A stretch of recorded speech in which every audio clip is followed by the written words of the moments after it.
அனைவரும் தயவு செய்து எழுந்து நிற்போம், ஜெபிப்போம். பரலோக பிதாவே, உம்மை துதிக்கிறோம், உம்மை ஸ்தோத்திரிக்கிறோம். இந்த அருமையான ஜெப வேலைக்காக உமக்கு ஸ்தோத்திரம். கூட்டி சேர்த்த மக்களுக்காக உமக்கு ஸ்தோத்திரம். இந்த வேலையை ஆசீர்வதிப்பீராக. நான் ஜெபிக்கிறது மட்டுமல்லாமல் ஜெபிக்க பழகி கொள்ள இது ஒரு அற்புதமான ஒரு அனுபவமாக எங்களுக்கு இருக்கட்டுங்க தாவே. வேதத்தின் வசனங்களை நாங்கள் அறிந்து கொள்ளும்படி எங்கள் மனக்கண்களை பிரகாசமடைய செய்யும். வசனத்தையே எங்கள் ஜெபமாக ஏறெடுக்க எங்களுக்கு கற்றுத்தாரும் கர்த்தாவே. உம்முடைய சித்தம் பரலோகத்தில் செய்யப்படுகிறது போல பூலோகத்திலே அதன் மூலமாக செய்யப்படட்டும், அது நிறைவேறட்டும். ஜனங்களை ஆசீர்வதிப்பீராக. இது அவருடைய ஜெப வாழ்க்கையை இன்னும் கர்த்தாவே சிறப்பாக மாற்றுவதற்கு ஒரு பெரிய ஒரு அற்புதமான ஒரு நேரமாக இது இருக்கட்டும். ஒவ்வொருவரையும் ஆசீர்வதிப்பீராக. இயேசுவின் நாமத்திலே ஜெபிக்கிறோம், ஆமென். நீங்கள் ஏற்கனவே அறிந்திருக்கிறபடி ஜெப வேளையிலே நாம் வெறும் ஜெபிக்கிறது மட்டுமல்லாமல் ஜெபிக்க கற்றுத்தருகிற வேலையும் செய்கிறோம். இது சபையினுடைய வேலை. இல்லைன்னா ஜனங்க ரட்சிக்கப்பட்டு சபைக்குள்ளே வந்த பிறகு எப்படி ஜெபிக்க கற்றுக்குவாங்க? கற்றுத்தர வேண்டும். அதுக்குன்னு நேரத்தை நம்ம செலவழிக்க வேணும். வெறும் ஜெபிச்சா மட்டும் போதாது. ஜெபிக்கிறது வாரத்தில் ஒரு நாள் 1 மணி நேரம் ஜெபிச்சா போதாது. ஒரு ஜெப வாழ்க்கைன்னு சொன்னால் தினந்தோறும் ஜெபிக்கிற ஒரு வாழ்க்கை இருக்க வேண்டும். அதை சிறப்பாக செய்யும்படியாக இந்த வெள்ளிக்கிழமை இரவுகளில் ஜெப கூட்டத்தை நம்ம நடத்துகிறோம். இதில் வசனத்தை அப்படியே ஜெபிப்பதற்கு ஜனங்களுக்கு கற்றுத்தருவது தான் எங்களுடைய வாஞ்சை. ஏன்னா அதுதான் நான் நினைக்கிறேன் ரொம்ப சிறப்பான ஒரு ஜெபம்னு. ரொம்ப எல்லாத்தையும் காட்டிலும் உயர்வான ஒரு ஜெபம் அதுதான். அதனால் சங்கீத புஸ்தகத்தை பயன்படுத்தி கொண்டிருக்கிறோம். சங்கீத புஸ்தகம் ஜெபிக்கிறதுக்கு ரொம்ப ஏதுவான ஒரு புஸ்தகம். ஏனென்றால் அதில் இருக்கிறதெல்லாம் நிறைய ஜெபங்கள் தான். அப்படியே ஜெபங்களே அப்படியே பாடல்களாக எழுதப்பட்டிருக்கிறது. ஆண்டவர்கிட்ட பாடும்படியாக எழுதப்பட்ட ஜெபங்கள். அதில் 85 சங்கீதத்தை பார்த்துட்டோம். 86வது சங்கீதத்தை இன்றைக்கு நாம் பார்ப்போம். 86வது சங்கீதத்தை திருப்பிக் கொள்ளுங்கள். சங்கீதம் 86 மேலே போட்டிருக்கு தாவீதின் விண்ணப்பம்னு. சங்கீதத்தை பற்றி ஏற்கனவே உங்களுக்கு சொன்னேன். இந்த 150 சங்கீதங்கள் 5 பிரிவாக பிரிக்கிறார்கள். Book 1, book 2, book 3, book 4, book 5 என்று 5 பிரிவுகளாக பிரிக்கிறார்கள். அதில் புக் 3ல் இருக்கிறோம் நம்ம. இந்த 86வது சங்கீதம். இதில் இந்த 86வது சங்கீதம் மட்டுமே தாவீதின் சங்கீதம். மீதியெல்லாம் மற்றவங்க யாரோ எழுதின சங்கீதம். தாவீதின் சங்கீதங்களின் ஒரு குணாதிசயம் என்னன்னா, தேவனுடைய இரக்கத்தை அடிப்படையாக வைத்து ஜெபிப்பது. அது அவருடைய சங்கீதத்தில் நிறைய பார்க்கலாம். இரக்கத்தின் அடிப்படையில் தான் வேண்டிக் கொள்வார் அவர்.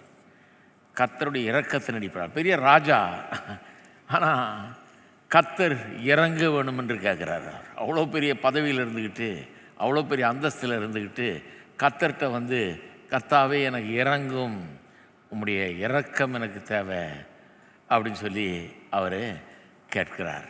உம்முடைய அன்பு, உம்முடைய இரக்கம் அப்படின்னு சொல்லி அதை நம்பி தான் அவர் ஜெபிக்கிறார். அதை இந்த சங்கீதத்தில் முழுமையாக நீங்கள் பார்க்கலாம். அதை பற்றி தான் இன்றைக்கு கற்றுத்தரப்போகிறோம். எப்படி நம்முடைய ஜெபங்களும் தேவனுடைய இரக்கத்தின் அடிப்படையில் தேவன் நமக்கு இறங்கி நமக்கு ஜெபத்துக்கு பதில் அளிக்கிறார். ஏதோ நம்மக்கிட்ட இருக்கிற சில தகுதிகள்னாலோ, நம்முடைய மேன்மையினாலோ, நம்முடைய பெரிய சாதனைகள்னாலோ அவர் பதில் அளிக்கிறதில்லை. நாம் எவ்வளோ சிறப்பானவர்கள், சிறந்தவர்கள்ங்கிறதுனால பதில் அளிக்கிறதில்லை. அவர் இரக்கமுள்ள தேவன் என்கிறதுல தான் ஜெபமே அதுக்கு தான் அடிப்படையாக இருக்க வேணுங்கிறது தான் இன்றைக்கு பார்க்க போகிறோம். நான் வாசிக்கிற அந்த தீம் வரும் பாருங்கள். இதில் அப்படியே கவனிங்க. அவருடைய அன்பு, இரக்கம் இதெல்லாம் வரும். எபிரேய மொழியிலே ஹெசத் என்கிற வார்த்தை, அதைத்தான் இப்படி மொழிபெயர்த்திருக்கிறார்கள். தாவீதின் விண்ணப்பம். கர்த்தாவே, உமது செவியை சாய்த்து என் விண்ணப்பத்தை கேட்டறலும். நான் சிறுமையும் எளிமையுமானவன். என் ஆத்துமாவை காத்திரலும். நான் பக்தி உள்ளவன். என் தேவனே, உம்மை நம்பி இருக்கிற உமது அடியை நீர் ரட்சியும். ஆண்டவரே, எனக்கு இறங்கும். நாடோறும் உம்மை நோக்கி கூப்பிடுகிறேன். உமது அடியை என்னுடைய ஆத்துமாவை மகிழ்ச்சியாக்கும். ஆண்டவரே, உம்மிடத்தில் என் ஆத்துமாவை உயர்த்துகிறேன். ஆண்டவரே, நீர் நல்லவரும் மன்னிக்கிறவரும், உம்மை நோக்கி கூப்பிடுகிற யாவர் மேலும் கிருபை மிகுந்தவருமாய் இருக்கிறீர். கர்த்தாவே, என் ஜெபத்துக்கு செவி கொடுத்து என் விண்ணப்பங்களின் சத்தத்தை கவனியும். நான் துயரப்படுகிற நாளில் உம்மை நோக்கி கூப்பிடுவேன், நீர் என்னை கேட்டருள்வீர். ஆண்டவரே, தேவர்களுக்குள்ளே உமக்கு நிகரமில்லை, உம்முடைய கிரியைகளுக்கு ஒப்பும் இல்லை. ஆண்டவரே, நீர் உண்டாக்கின எல்லா ஜாதிகளும் வந்து உமக்கு முன்பாக பணிந்து உமது நாமத்தை மகிமைப்படுத்துவார்கள். தேவரீர் மகத்துவம் உள்ளவரும் அதிசயங்களை செய்கிறவருமாய் இருக்கிறீர். நீர் ஒருவரே தேவன். கர்த்தாவே, உமது வழியை எனக்கு போதியும். நான் உமது சத்தியத்திலே நடப்பேன். நான் உமது நாமத்துக்கு பயந்திருக்கும்படி என் இருதயத்தை ஒருமுகப்படுத்தும். என் தேவனாகிய ஆண்டவரே, உம்மை என் முழு இருதயத்தோடும் துதித்து உமது நாமத்தை என்றென்றைக்கும் மகிமைப்படுத்துவேன். நீர் எனக்கு பாராட்டின உமது கிருபை பெரியது. என் ஆத்துமாவை தாழ்ந்த பாதாளத்துக்கு தப்புவித்தீர். தேவனே, அகங்காரிகள் எனக்கு விரோதமாய் எழும்புகிறார்கள். கொடுமைக்காரராகிய கூட்டத்தாரின் பிராணனை வாங்க தேடுகிறார்கள். உம்மை தங்களுக்கு முன்பாக நிறுத்தி நோக்காதிருக்கிறார்கள். ஆனாலும் ஆண்டவரே, நீர் மன உருக்கமும் இரக்கமும் நீடிய பொறுமையும் பூரண கிருபையும் சத்தியமும் உள்ள தேவன். என்மேல் நோக்கமாகி எனக்கு இறங்கும். உமது வல்லமை உமது அடியானுக்கு அருளி உமது அடியாளின் குமாரனை ரட்சியும். கர்த்தாவே, நீர் எனக்கு துணை செய்து என்னை தேற்றுகிறதை என் பாய்ஞர் கண்டு வெட்கப்படும்படி எனக்கு அனுகூலமாக ஒரு அடையாளத்தை காண்பித்தருளும். ஆகவே மறுபடியும் நீங்கள் கவனிச்சிருப்பீங்க, அந்த இரக்கம்ங்கிற தீம் வந்துக்கிட்டே இருக்குது. தேவன் இரக்கம் உள்ளவர் அப்படிங்கிறது, பொறுமை உள்ளவர், மன உருக்கம் உள்ளவர், நீடிய சாந்தம் உள்ளவர் அப்படின்னு. அதாவது தேவன் எப்படிப்பட்டவர் என்கிறதன் அடிப்படையில் தான் நமக்கு ஜெபத்தில் தைரியமே வருது அவர்கிட்ட வர்றதுக்கு. இல்லைன்னா கடவுள்கிட்ட வர்றதுக்கு தைரியமே இருக்காது நமக்கு. யோசித்து பாருங்கள், அவர் எவ்வளோ பெரியவர், நாம் எவ்வளோ சின்ன ஆட்கள், நாம் சாதாரண மனுஷர்கள். அவர் கர்த்தர், வானத்துக்கும் பூமிக்கும் ஆண்டவராக இருக்கிறவர். அவருக்கு முன்னால் நம்ம வந்து கேட்டு பெற்றுக்கொள்கிறதுக்கு நமக்கு எப்படி தைரியம் வருது? எப்படி தைரியம் வருதுன்னா, அவர் எப்படிப்பட்டவர் என்கிற ஒரு அறிவு நமக்கு அவசியம். அவர் எப்படிப்பட்ட சுவாபத்தை உடையவர், எப்படிப்பட்ட தேவன் நம்முடைய தேவன் என்கிறது நமக்கு அவசியம். அதைத்தான் சங்கீதக்காரன் இங்கே அருமையாக இங்கே காண்பிக்கிறார் அவருடைய உள்ளத்திலிருந்து. ஏன்னா அவர் ஒரு பெரிய ராஜா, பெரிய பதவிக்கு வந்துட்டார். ஏராளமான செல்வம் இருக்கிறது, ஏராளமான பெரிய பதவி இருக்கிறது, பார்க்குற பக்கமெல்லாம் வெற்றி. கர்த்தர் அவருக்கு அருள்ன ஒரு கிருபை அது. எல்லா பக்கமும் வெற்றி, ஜெயம், பெரிய ஒரு ஜெயத்தோடு வாழுகிறார். ஆனால் கர்த்தர்கிட்ட வரும்போது கர்த்தருடைய இரக்கத்தை அவர் வேண்டுகிறார். கர்த்தருடைய இரக்கத்தை நம்பி இருக்கிறார்.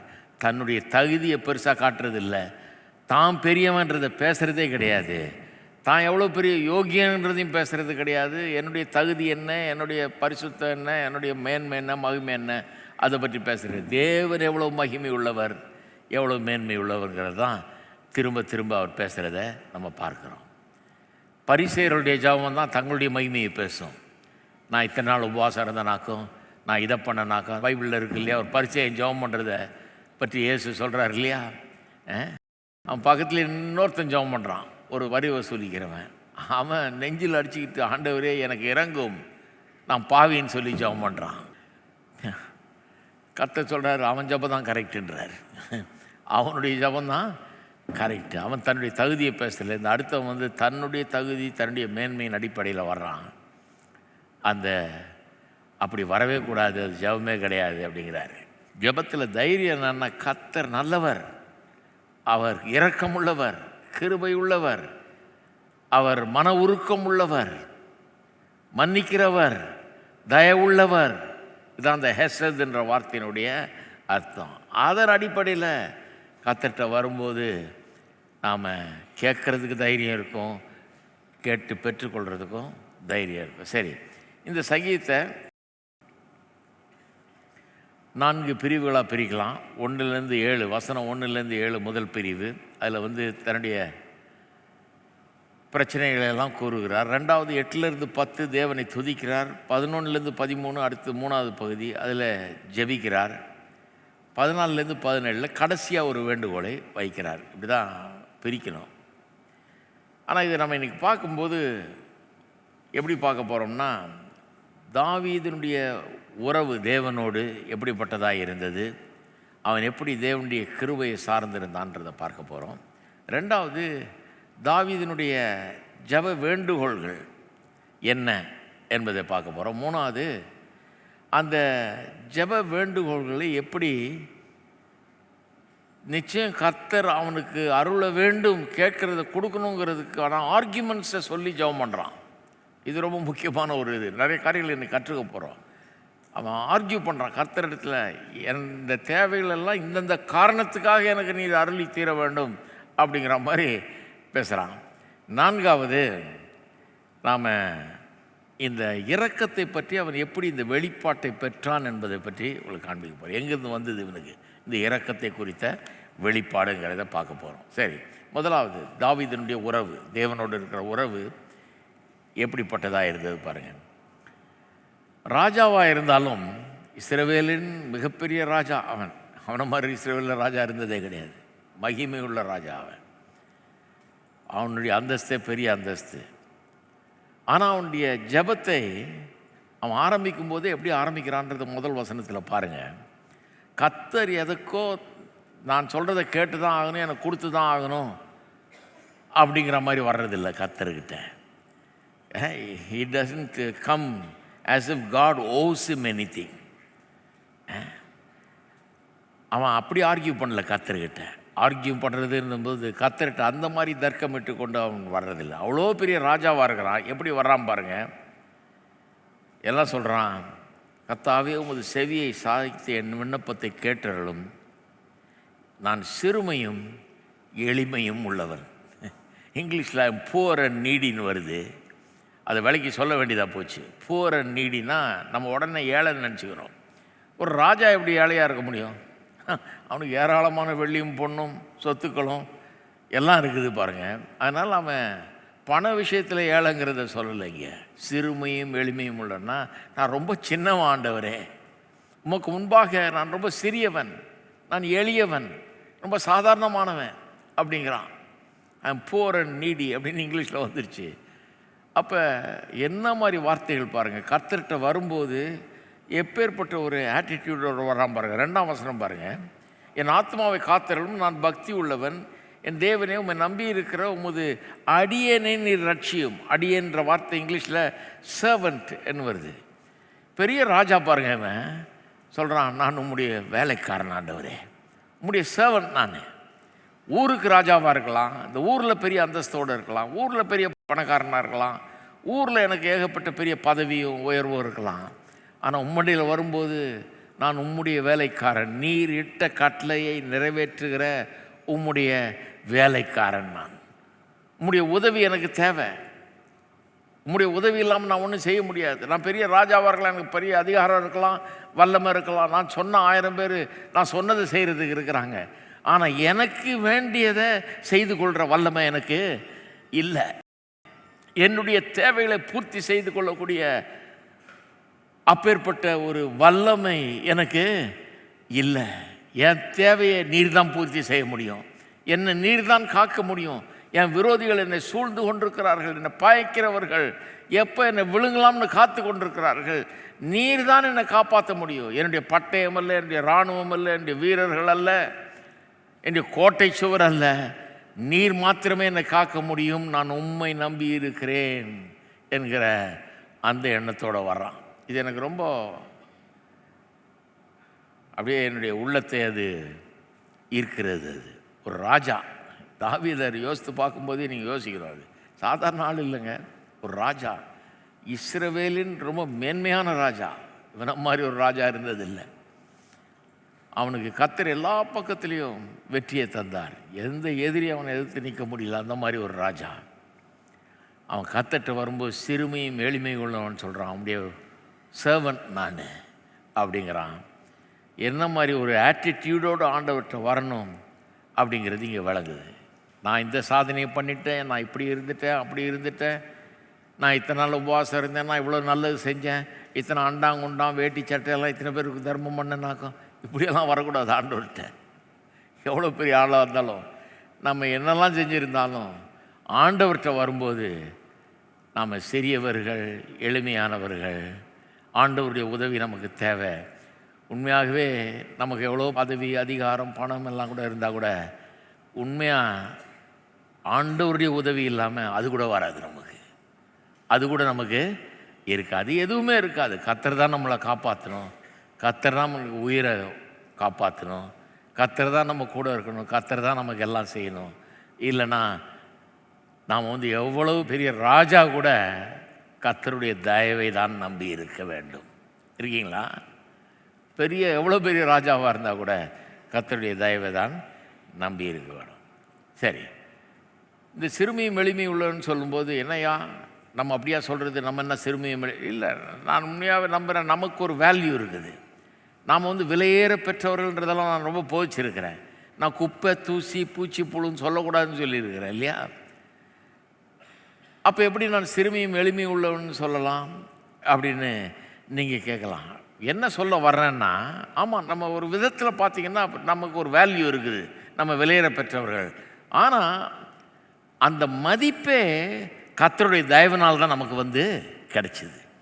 அந்த பெரிய விலை மதிப்பு நமக்கு இருக்குது பாருங்கள், அந்த வேல்யூ, அதுவே எங்கேருந்து வந்ததுங்க? கர்த்தருடைய தயவிலிருந்து தான் வந்தது. நான் ஏதோ பெரிய சாதனை, என் படிப்பு, என் சாதனை, என்னுடைய திறமை, என்னுடைய ஆற்றல் அதுலேருந்து வரல. அது கர்த்தருடைய தயவிலிருந்து வந்தது. அதை நினைவில் வைக்கணும் இல்லைங்களா? அதை சொல்கிறதுக்கு தான் சிறுமையும் எளிமையும் உண்ணான்னு சொல்கிறேன். இவன் வெறும் ஆடு மேய்ச்சிட்டு இருந்தவன் பெரிய ராஜாவாயிட்டான். ஆனால் சொல்கிறான், நான் சிறுமியும், நான் மறக்கல ஆண்டவரே, நான் எப்படி இருந்தேன்னு எனக்கு தெரியும், நீர் இல்லைன்னா நான் இப்படி இருக்க மாட்டேன். இன்றைக்கி எனக்கு பெரிய மரியாதை, எனக்கு பெரிய உயர்வு, எனக்கு ஆசீர்வாதம்லாம் இருக்குது. ஆனால் நீர் தயவு காட்டலைன்னா நான் ஒரு பாவி. நீர் எனக்கு தயவு காட்டி என்னை உயர்த்தலைன்னா நான் இவ்வளோ பெருசாக உயர்ந்திருக்க மாட்டேன், இந்த அளவுக்கு நான் இருக்க மாட்டேன். ஆகவே தான் நான் என்னை தாழ்த்துகிறேன், சிறுமையும் எளிமையும் உள்ளன்னு சொல்கிறேன். எந்த விதத்தில் நான் சிறுமையும் எளிமையும் உள்ளேன்? எனக்கு வேல்யூ இருக்குது, எனக்கு ஒரு பெரிய மதிப்பு இருக்குது, எல்லாம் இருக்குது. ஆனால் அதெல்லாம் உம்மிடத்திலிருந்து வந்தது, உம்மாலே அல்லாமல் ஒன்றும் வரவே இல்லை. அதை தான் நாம் நினைவூட்டுகிறோம். அப்போ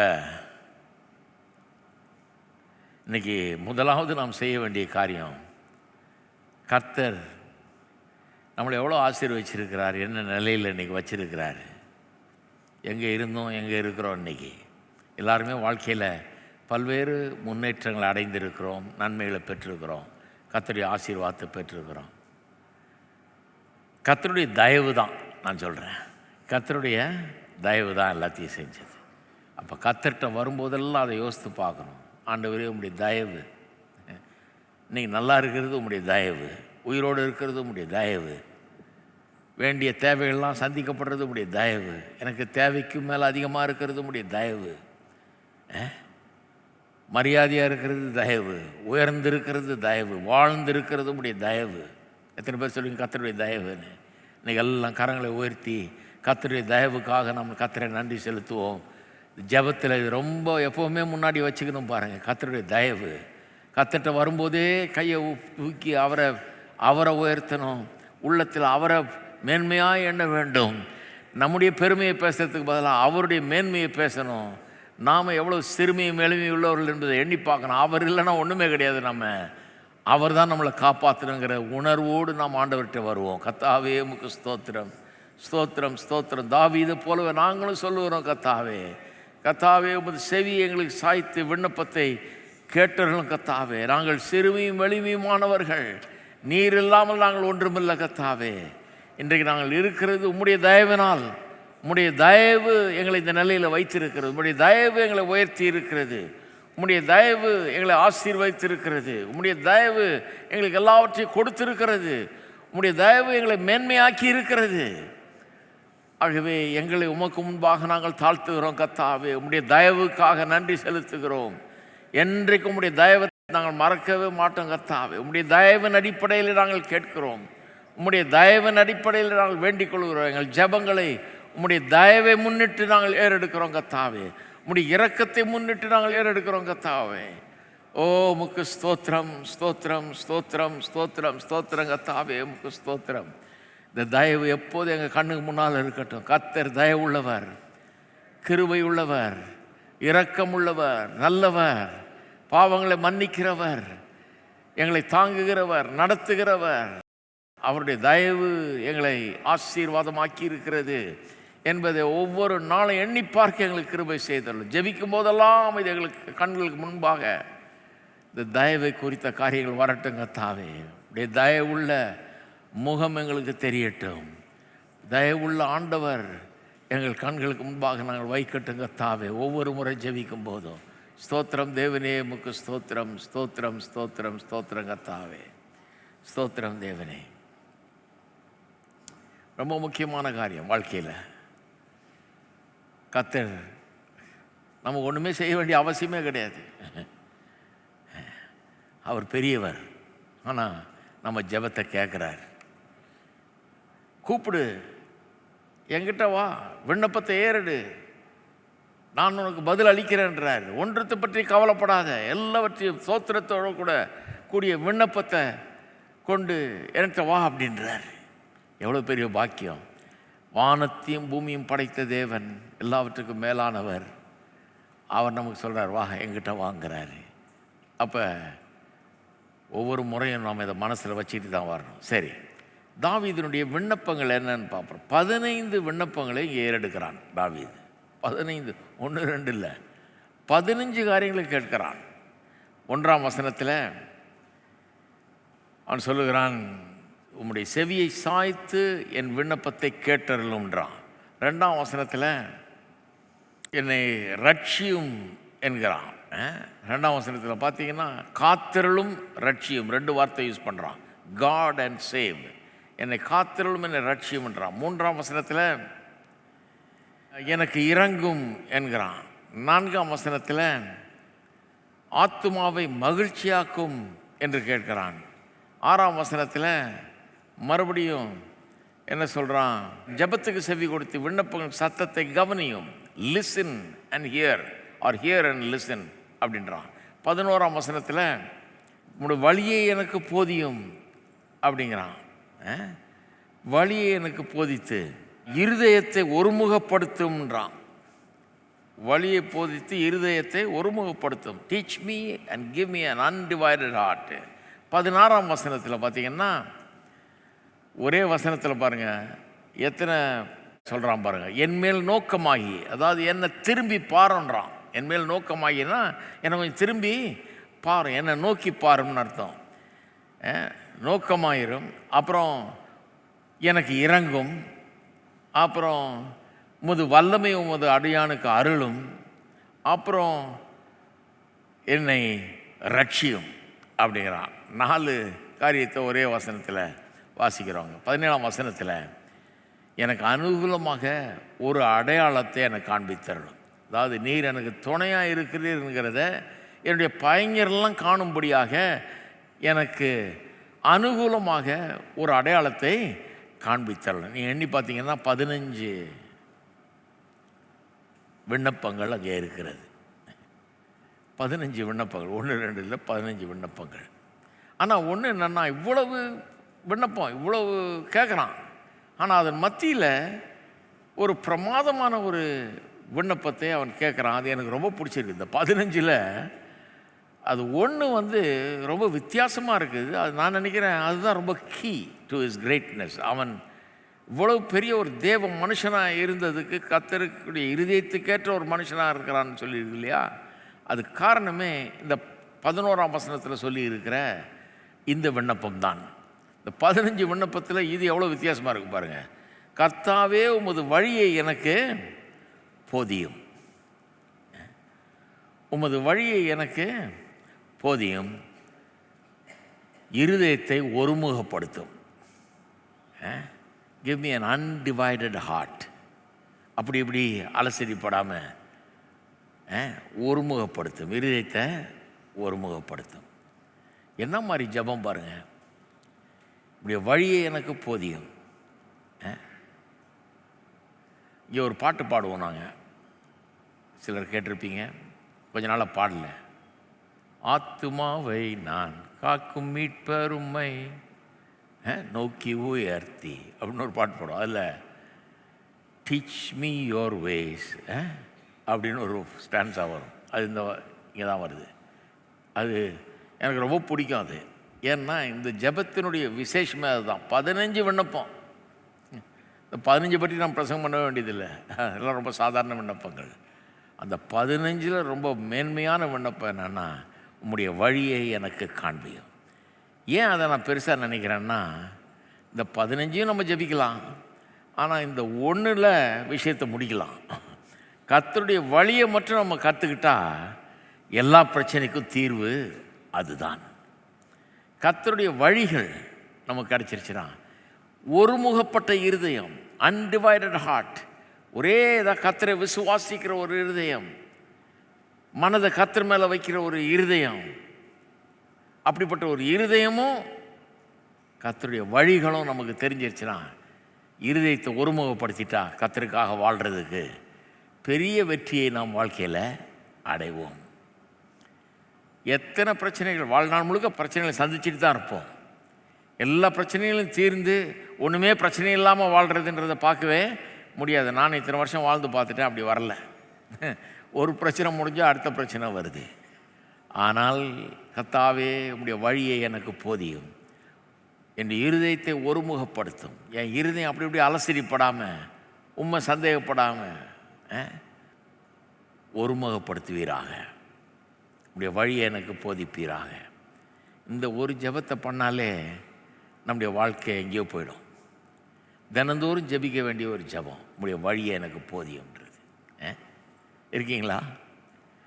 எல்லோரும் சொல்லுவோம், உடைய வழியை எனக்கு போதியும், என்னுடைய இருதயத்தை ஒருமுகப்படுத்தும் ஆண்டவரே, உமக்காக வாழ உடைய வழியை எனக்கு போதித்து இருதயத்தை ஒருமுகப்படுத்தும், அலசரிப்படாமல் சந்தேகப்படாமல் உம்மையே நம்பி வாழ உம்முடைய வழியை எனக்கு போதித்து என்னுடைய இருதயத்தை ஒருமுகப்படுத்தும்.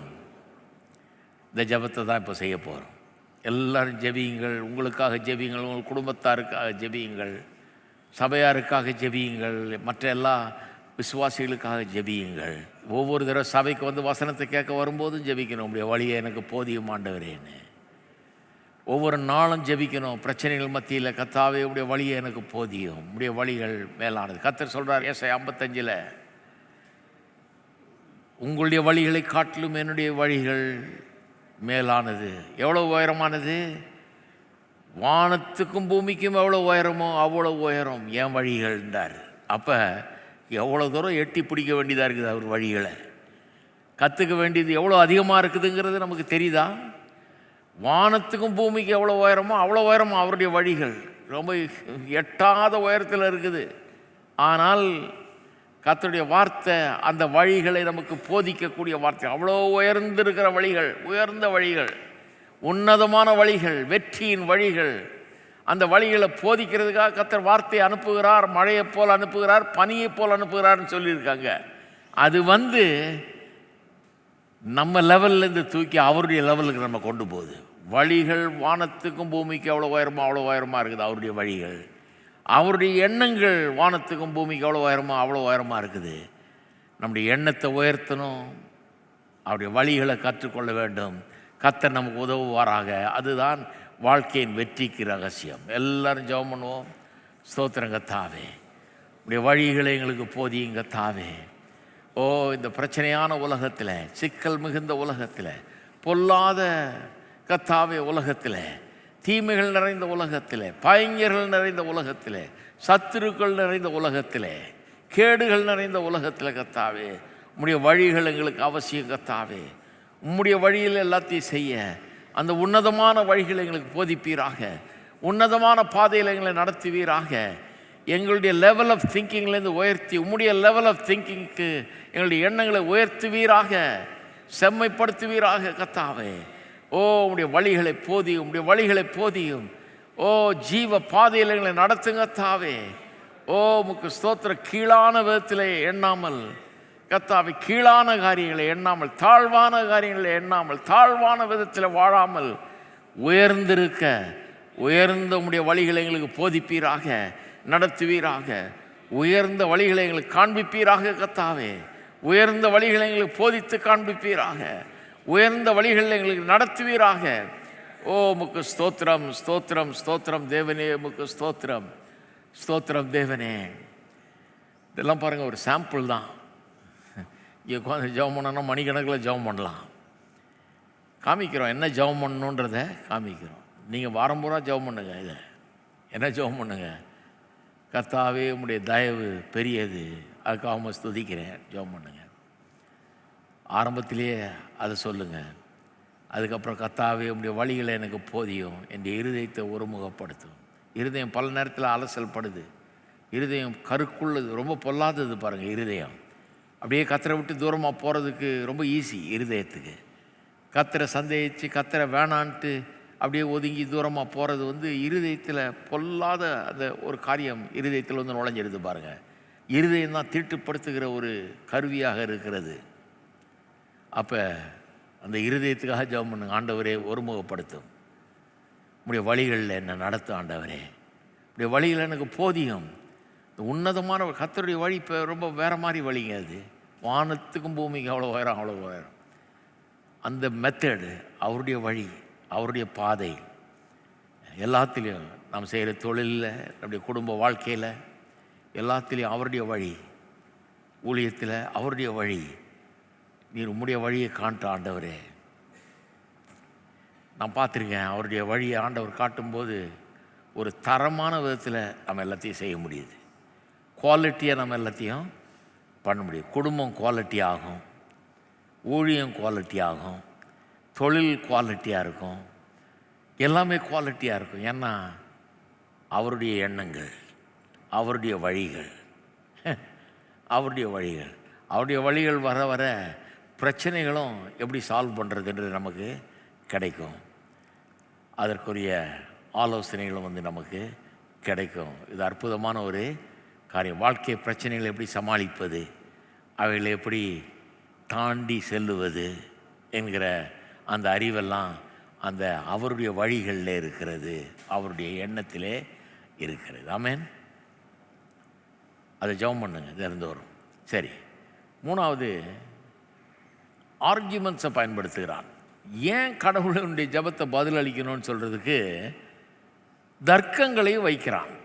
சார்ல்ஸ் ஸ்பர்ஜன் என்கிற பெரிய பிரசங்கியார் 1800ஆம் ஆண்டுகளில் இங்கிலாந்து தேசத்தில் பிரசங்கியாராக இருந்தார். அவர் ட்ரெஷரி ஆஃப் டேவிட்னு ஒரு மெடிடேஷன் எழுதியிருக்காரு. எல்லா 150 சங்கீதத்திலும் எழுதியிருக்காரு.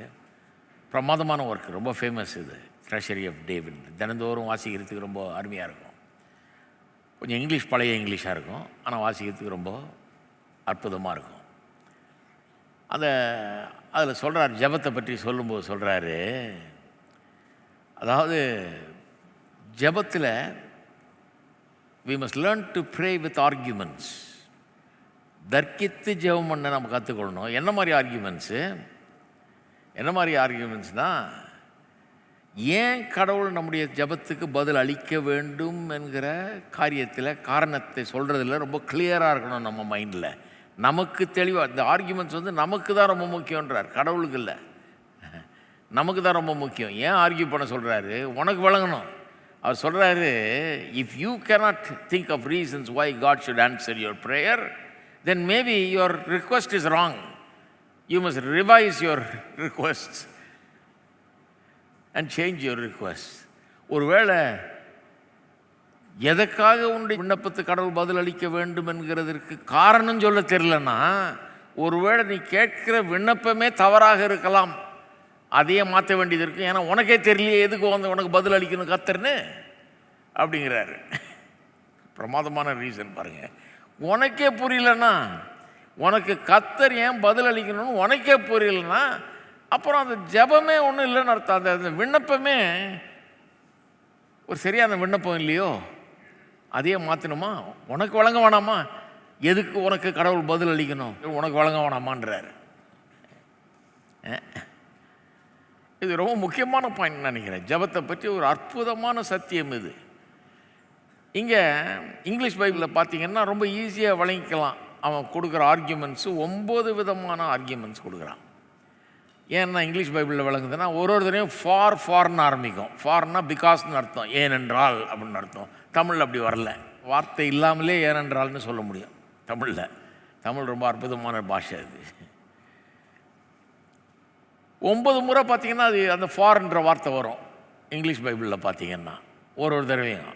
பாருங்கள், சொல்கிறேன். முதல் 4 தன்னுடைய தேவைகளின் அடிப்படையில் சொல்கிறான். அதாவது ஏன்னா என் தேவை எப்படி அப்படின்ற மாதிரி தன்னுடைய அடிப்படையிலையும் தான் யாருன்றதுலையும் தன்னுடைய தேவைகளின் அடிப்படையிலையும் அவன் அந்த முதல் 4 விண்ணப்பங்களை சொல்கிறான். அடுத்த 5 தேவன் எப்படிப்பட்டவர் என்கிறது அடிப்படையாய் கொண்டது.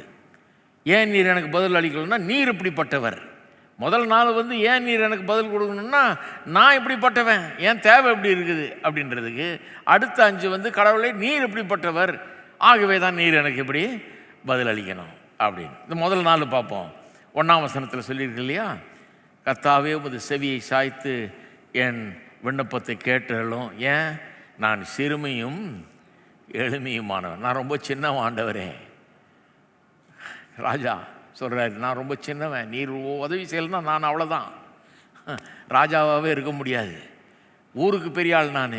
ஆனால் எனக்கு தான் தெரியும் என் பிரச்சனை, நீர் எனக்கு உதவ வேண்டும் ஆண்டவரே.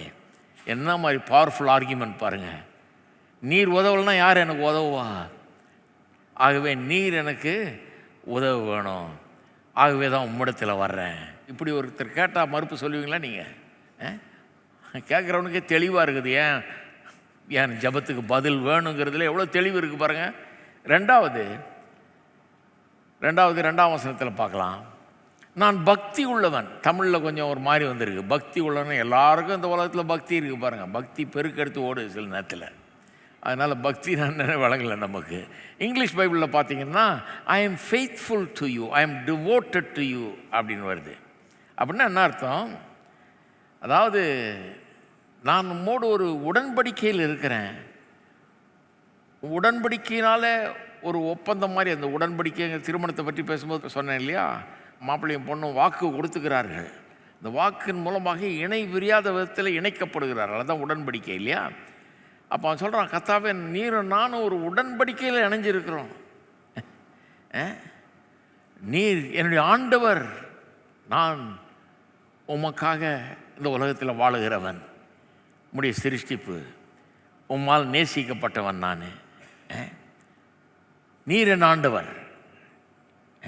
அதாவது இந்த ஆண்டவர்ன்ற வார்த்தை, ஆண்டவரே ஆண்டவரேன்னு நீ எந்த வேத பகுதியை வாசிங்கன்னாலும் சில வார்த்தைகள் திரும்ப திரும்ப வரும். ஒன்று இரக்கம்ங்கிறது இங்கே நிறையா வருது, இன்னொன்று பார்த்தீங்கன்னா ஆண்டவரே 7 முறை சொல்கிறான் ஆண்டவரேன்னு.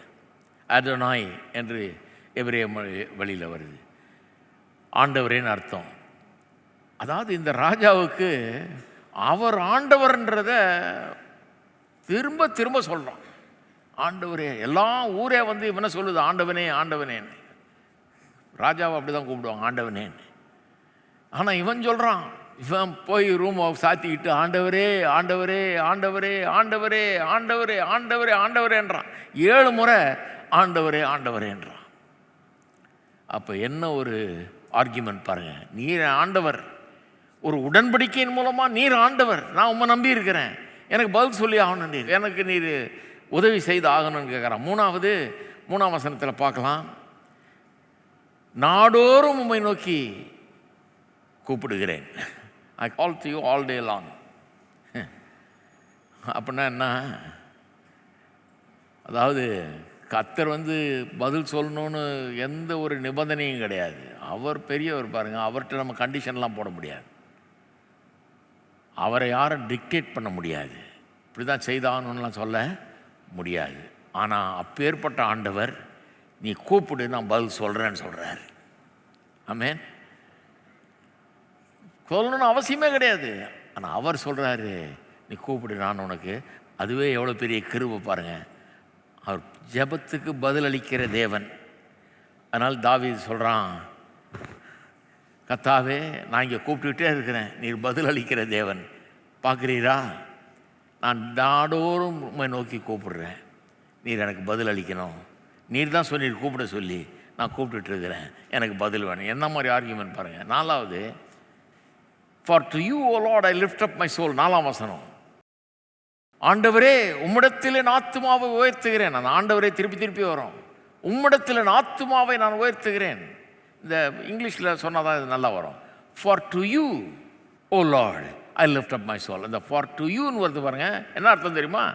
வேற யார்கிட்டையும் இல்லை ஆண்டவரே, பணக்கார மாமா சித்தப்பா அவங்ககிட்ட இல்லை, இந்த ராஜா அந்த ராஜா அவர் இவர் அவங்கள்ட்ட நான் போய் நிற்கலை, அவங்கள்ட்ட என் ஆத்துமாவை உயர்த்தலை, என் கண்ணை அவங்கள்ட்ட ஏறெடுக்கல, உம்மிடத்திலே தான். அவங்ககிட்ட இல்லை, உம்மிடத்தில். For to you O lord I lift up my soul. உம்மிடத்தில் உயர்த்துறேன். எத்தனை பேர் ஆண்டவர்கிட்ட உங்கள் ஆத்துமாவை உயர்த்துறீங்க? ஆண்டவரேன்னு அவரை தானே கூப்பிட்றீங்க. வேறு யார் மேலேயும் நம்பிக்கை இல்லைல்ல, வேறு யாரையும் நம்ப வேணாம், ஆண்டவரை நம்புங்க. ரொம்ப நல்ல இது பாருங்கள். அவன் சொல்கிறான், நான் யாரை நம்புகிறேன் ஆண்டவர்? நம்புறதுக்கு யாரும் இல்லை, உண்மை தான் நம்புகிறேன், உண்மை தான் நம்ப முடியும், உண்மையே நம்பி இருக்கிறேன், உண்மைகிட்ட தான் நான் கூப்பிடுறேன், அதனால எனக்கு பதில் அளியும். எப்படி பாருங்கள். 4 இவன் யார், இவனுடைய தேவை என்னங்கிறது அடிப்படையில். இப்போ 5 ரிக்வஸ்ட் தேவன் யாருங்கிறத வச்சு அவன் ஆர்கியூ பண்ணுறான். தேவன் யார்? 5ஆம் வசனம் சொல்லுது, ஆண்டவரே நீர் நல்லவரும் மன்னிக்கிறவரும் உம்மை நோக்கி கூப்பிடுகிற யாவர் மேல் கிருபை மிகுந்தவருமாய் இருக்கிறீர். மறுபடியும் ஆரம்பிச்சுக்கிட்டான் ஆண்டவரேன்னு. ஆண்டவரே நீர் யார்? நல்லவர். ஏன் என் ஜபத்துக்கு பதில் அளிக்கணும்? நீர் நல்லவர் ஆண்டவரே, நீர் மன்னிக்கிறவர். எனக்கு தெரியும் நான் பாவி, என்கிட்ட 1000 குறை இருக்குன்னு எனக்கு தெரியும், நான் ரொம்ப பர்ஃபெக்ட் இல்லைன்னு தெரியும். பர்ஃபெக்ஷன் படி பார்த்தா நீ பதிலே அளிக்க வேணாம், எனக்கு இன்னும் தண்டிக்கணும் என்ன.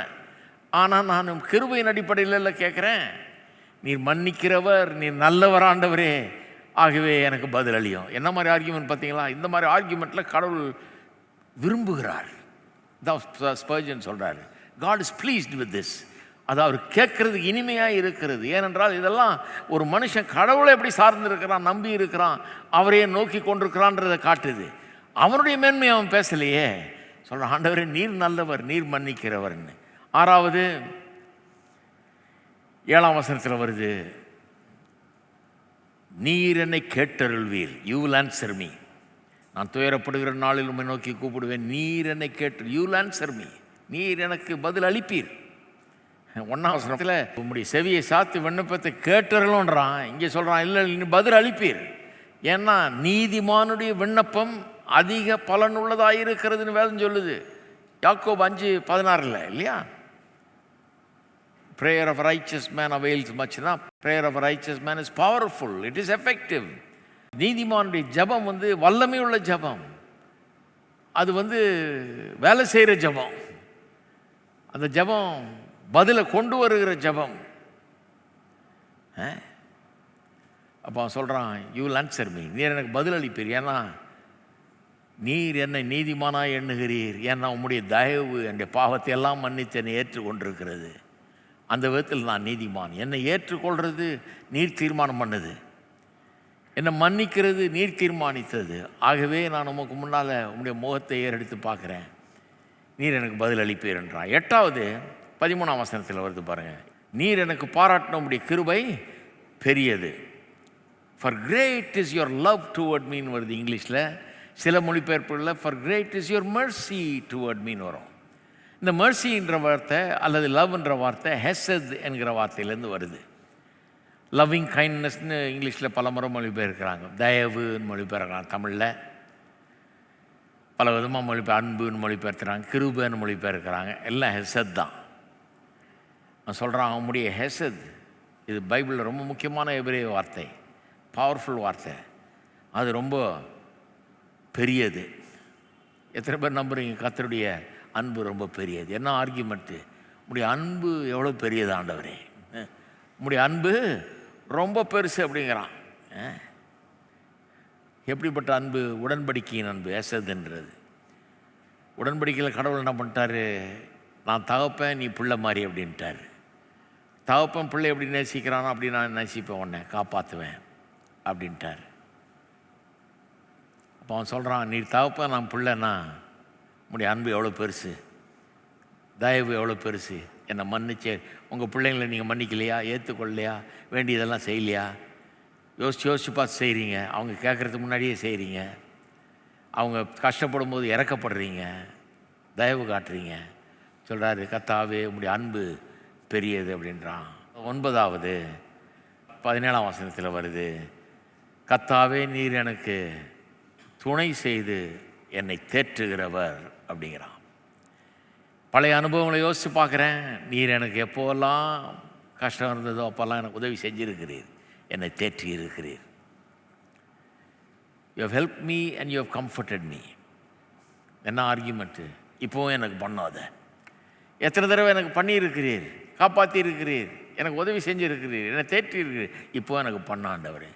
என்ன பவர்ஃபுல் ஆர்கியூமெண்ட் பாருங்கள். நான் சிறுமி எளிமையுமானவன்,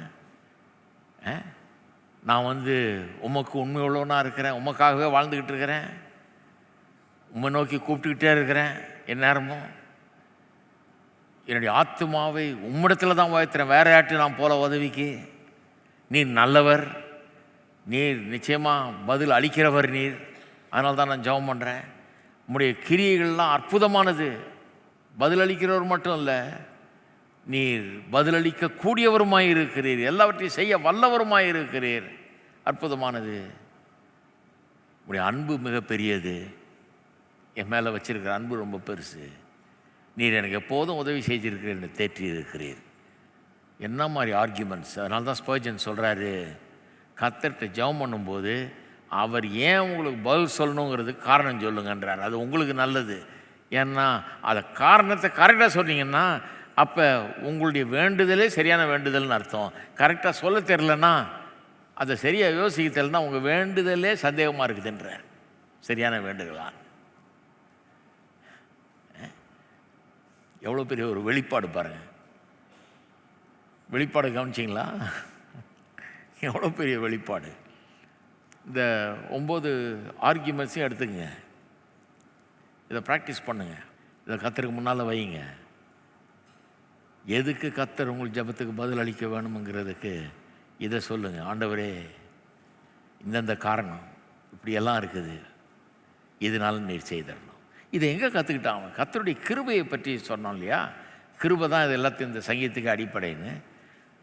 இந்த கர்த்தருடைய கிருபையை அவன் எங்கே கற்றுக்கிட்டான்றதை கவனிக்கணும். எப்படி கற்றுக்கிட்டான்னா, வனாந்திரத்தில் இஸ்ரவேல் ஜனங்கள் பிரயாணமாகி வரும்போது ஒரு காலகட்டத்தில் தங்கத்தில் ஒரு உருவத்தை செஞ்சு அதை வணங்கினாங்க இல்லையா? அதை வணங்கினதன் காரணமாக கர்த்தர் என்ன பண்ணார்? இந்த கோல்டன் காஃப் அதை செஞ்சு வணங்கினதுனால கர்த்தர் வெறுத்து போய் சொல்லிட்டாரு, இந்த ஜனங்களை அழிச்சிடறேன், நான் அழிச்சிட்டு ஒன்றை நான் பெரிய ஜாதி ஆக்குறேன், ஒன்றை பிரமாதமாக நான் கொண்டு வரேன்ப்பா, உன் மூலமாக ஒரு சந்ததி எழுப்புறேன்ட்டார். இவங்களை விடு, இந்த ஆபிரகாமன் சந்ததியை விடு, நான் ஒன்றை வச்சு நான் பெருசாக பண்ணுறேன். அந்த அளவுக்கு வெறுத்துட்டார் கர்த்தர். அப்புறம் சொல்லிட்டாரு, வனாந்தரத்தில் இருக்கிறாங்க, இன்னும் போய் சேரணும் கானான் தேசத்துக்கு. சொல்லிட்டார், நான் கூட வரல, நீ போ, நீ கூப்பிட்டு போ இவங்களை. ஏன்னா அவ்வளவு முரட்டாட்டம் பண்ணுறாங்க, அவ்வளவு கர்த்தரை வாயை நிறைய அவதூறு பேசுகிறாங்க கர்த்தரை. நீங்கள் வாஸ்து பார்த்தீங்கன்னா தெரியும். நான் வரல, நீ போ அப்படின்ட்டார். அப்புறம் இவன் ரொம்ப கெஞ்சுறான் ஆண்டவர்கிட்ட, ஆண்டவரே எப்படி சொன்னா எப்படின்னு. உடனே சொல்கிறார், சரி நான் வரல, ஒரு தூதன் அனுப்புகிறேன், நீ கூப்பிட்டு போன்ட்டார். அந்த தூதன் கூப்பிட்டு போவான்.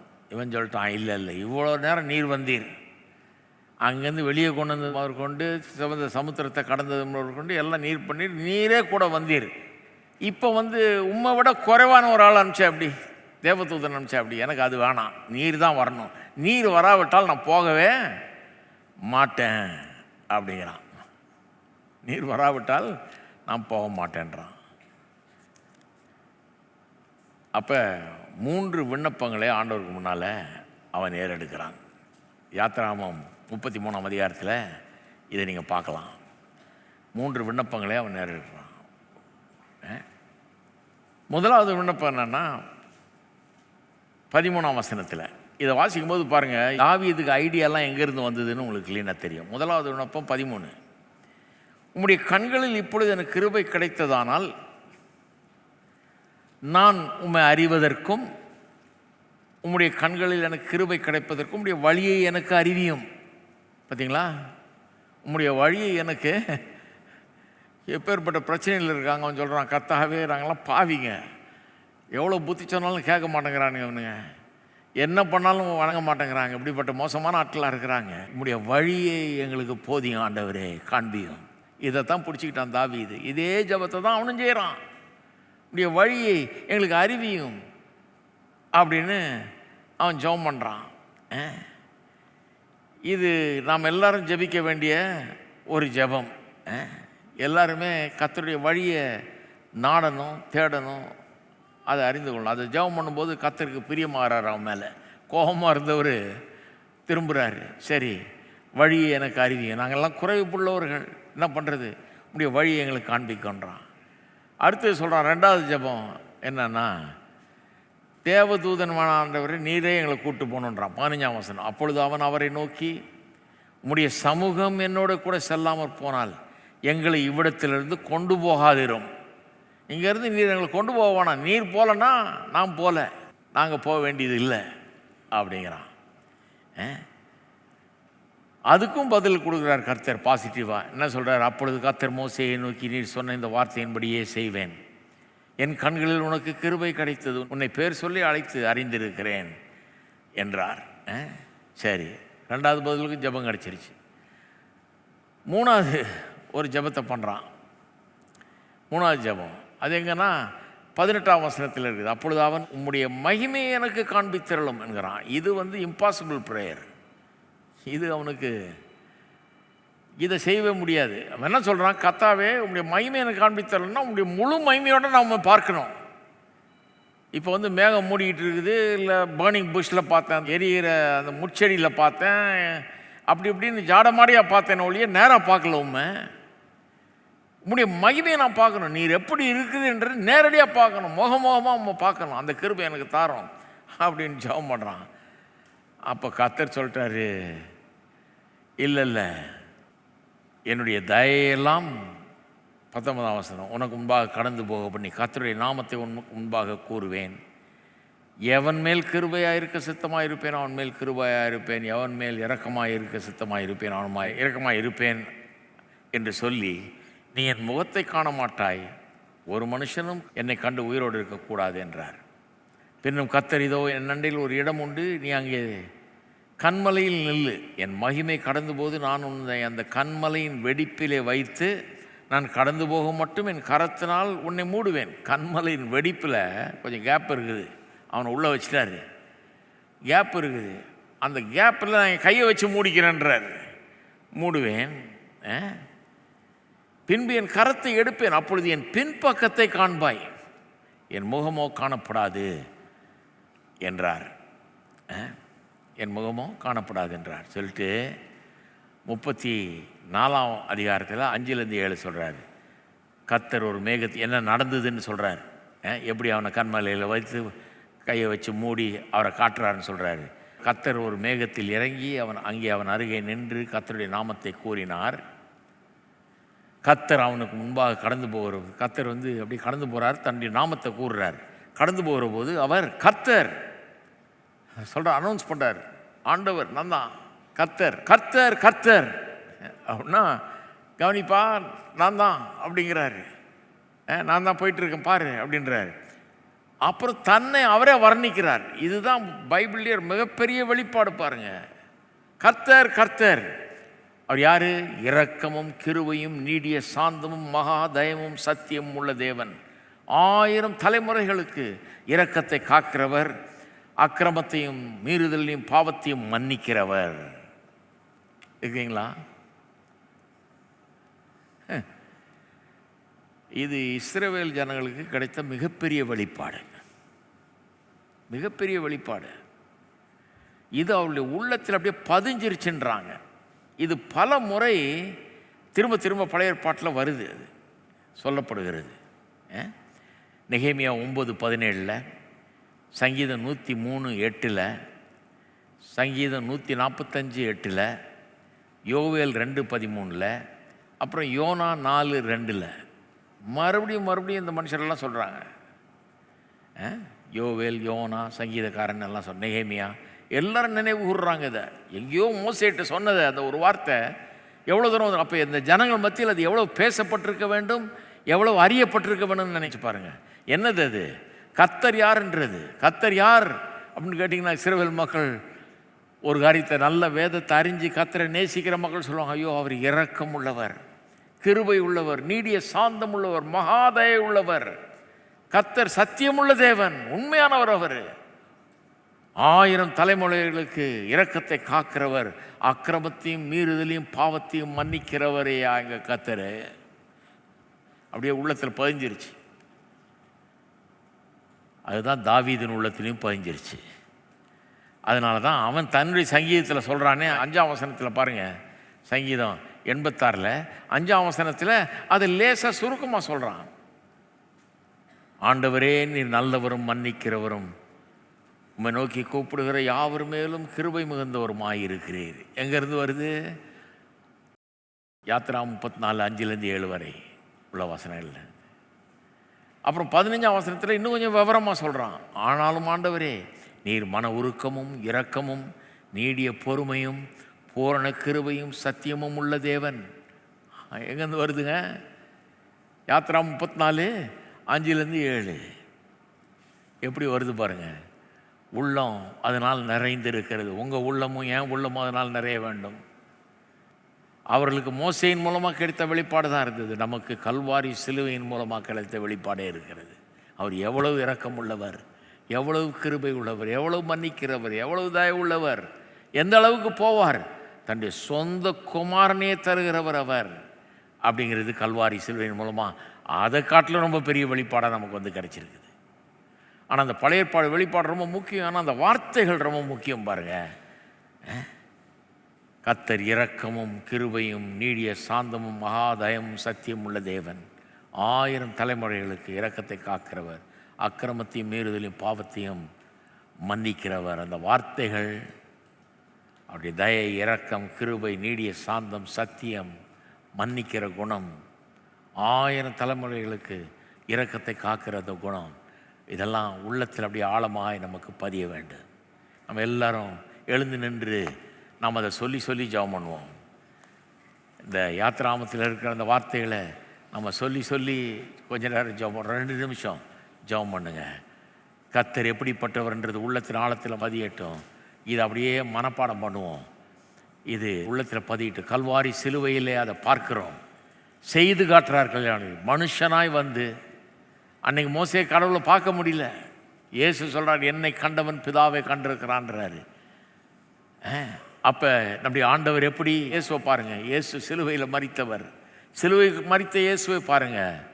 அவர் எப்படிப்பட்டவர்? எல்லாரும் ஜெபிப்போம். கர்த்தாவே நீர் கர்த்தர், நீர் கர்த்தர் ஆண்டவரே, இரக்கமும் கிருபையும் நீடிய சாந்தம் மகாதயம் சத்தியம் உள்ளவர், 1000 தலைமுறைகளுக்கு இரக்கத்தை காக்கிறவர், அக்கிரமத்தையும் மீறுதலையும் பாவத்தையும் எங்களுக்கு மன்னிக்கிறவர் ஆண்டவரே, மன்னிக்கிறவர்.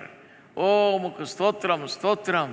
இரக்கம் கிருபையும் நீடிய சாந்தம் மகாதயம் சத்தியம் உள்ள தேவனே உம்மை துதிக்கிறோம், உம்மை ஸ்தோத்தரிக்கிறோம். 1000 தலைமுறைகளுக்கு இரக்கத்தை காக்கிற தேவனே உம்மை ஸ்தோத்தரிக்கிறோம்.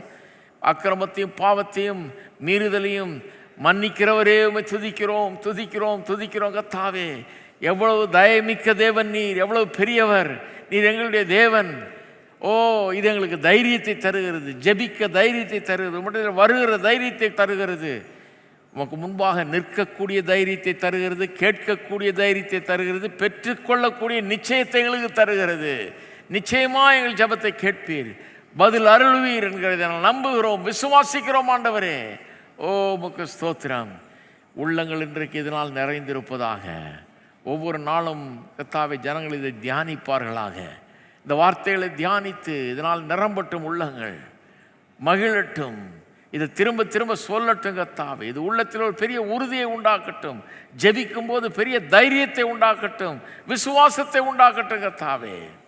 ஜனங்களை ஆசீர்வதிப்பீராக. இயேசுவின் நாமத்திலே ஜெபிக்கிறோம். ஆமென். கர்த்தர் உங்களை ஆசீர்வதிப்பார்.